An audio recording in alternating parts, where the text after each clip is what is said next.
What's up guys, you're watching The Sit Show, and if you're new on my channel then don't forget to subscribe and a like. And today we're going to talk about the Sony PlayStation 4 error. The error code is NW-31374-8. It's a network error, connection timed out. So I'm just going to share my screen on my left side. Here we go to the screen and go to settings and go to the network. You just check the DNS server and the DNS settings, and sometimes the server is down, that's why your connection is not connected or timed out. And you simply just, if your local network problem, you just restart your router and then connect your internet. And if you are connecting already, you just simply forget that and connect it again, a new one.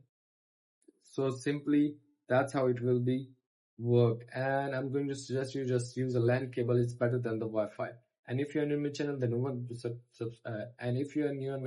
don't forget to subscribe and a like. And if you want any help or a query, you just simply leave a comment in the comment box, and see you soon for the next one.